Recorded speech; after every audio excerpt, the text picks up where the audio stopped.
3 young children lie lifeless on a basement floor, exercise bands still wrapped around their tiny necks, while their father's frantic, agonizing screams ring out to a 911 dispatcher.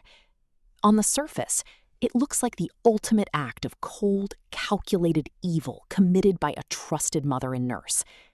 But inside a packed Massachusetts courtroom, a judge's furious outburst at the attorneys revealed a disturbing truth.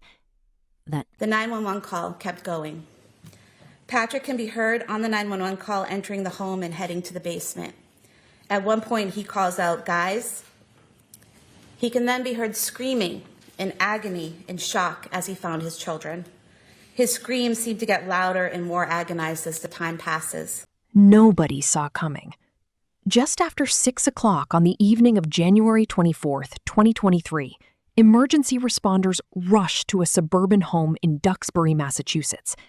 They were responding to an attempted suicide call after Patrick Clancy returned from picking up takeout food to find his wife, Lindsay, lying bleeding on the ground outside. She had cut her neck and wrists before leaping from a second-story window. As paramedics tended to Lindsay, a horrific realization dawned. Patrick ran inside to check on their 3 small children. What he found in the basement was a nightmare beyond comprehension. 5-year-old. Just after 6 o'clock on the evening of January 24th, 2023, first responders rushed to a home in Duxbury, Massachusetts for an attempted suicide call.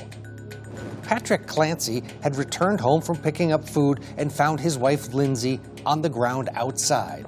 According to investigators, she had cuts to her neck and her wrists and had jumped from a second-floor window. As paramedics tended to Lindsay, Patrick went inside to check on the couple's 3 small children. 5-year-old Kora, 3-year-old Dawson, and 8-month-old Kalin were in the basement, turning blue. Each child still had the exercise band that was used to strangle them tied around their necks. Kora and Dawson died that night. Little baby Kalin was rushed to Boston's Children's Hospital and died days later. Lindsay, who previously worked as a labor and delivery nurse, survived but was paralyzed from the waist down. Paralyzed from the waist down. The immediate outrage was absolute.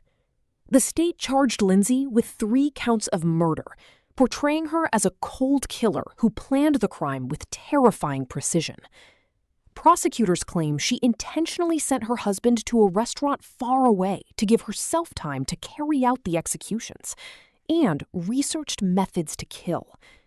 But as the legal battle began, prosecutors allege that Lindsay is a cold and calculating killer.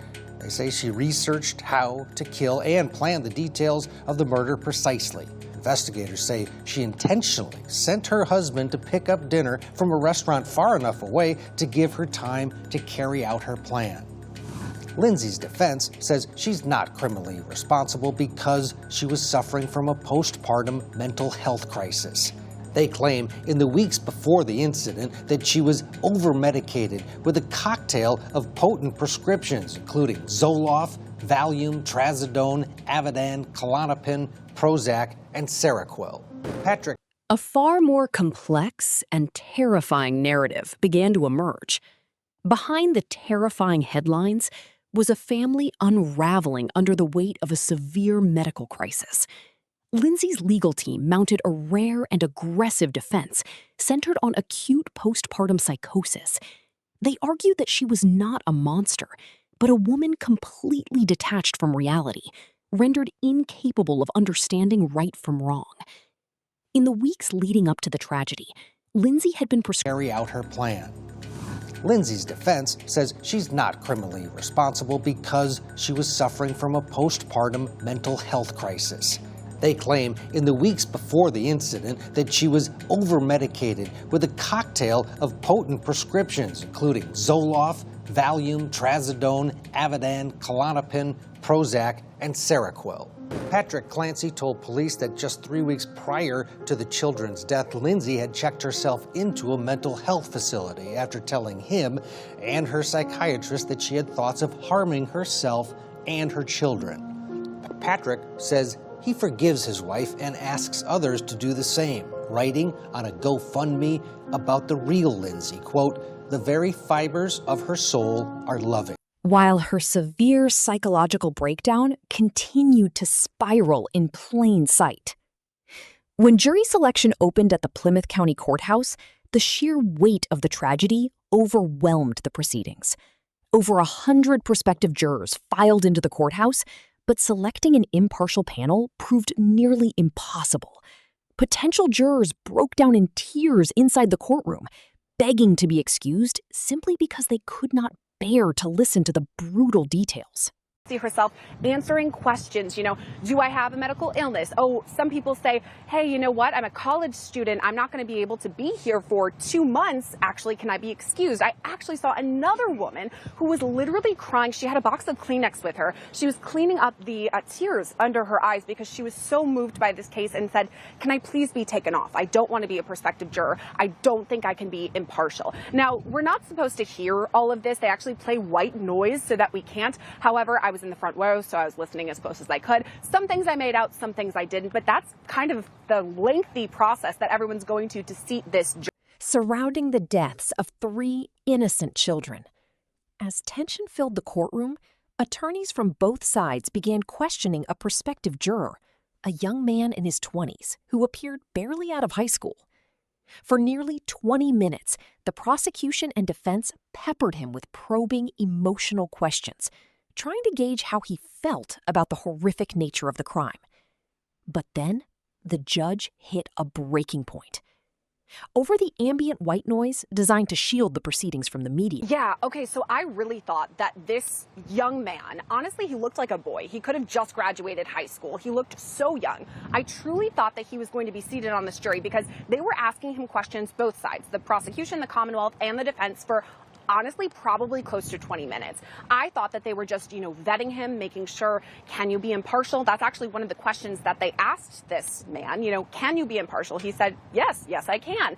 And yet, he was asked to move to the side. Now, this is where things get interesting. You know how I told you the white noise was going? Well, I could hear over that. That's because the judge here literally raised his voice and was scolding both sides and said, hey, you know what? This isn't about emotion. We don't want to ask these prospective jurors, how are you feeling? What are your thoughts on this? We don't care about that. Put that aside. We need to know whether they can follow the instructions. That's what all of this is about here. We need to know if they can follow and be impartial. That's it. The emotion, set it aside. And so there was some back and forth between all of that. They brought the young man, I'll call him, because honestly, he looks like a high school graduate recently. They brought him back and then they said, okay, you're free to go. And that was it. So I don't know, after that, I had to run right out. Leaving the courtroom in stunned silence as Lindsay Clancy sat nearby, paralyzed in her wheelchair.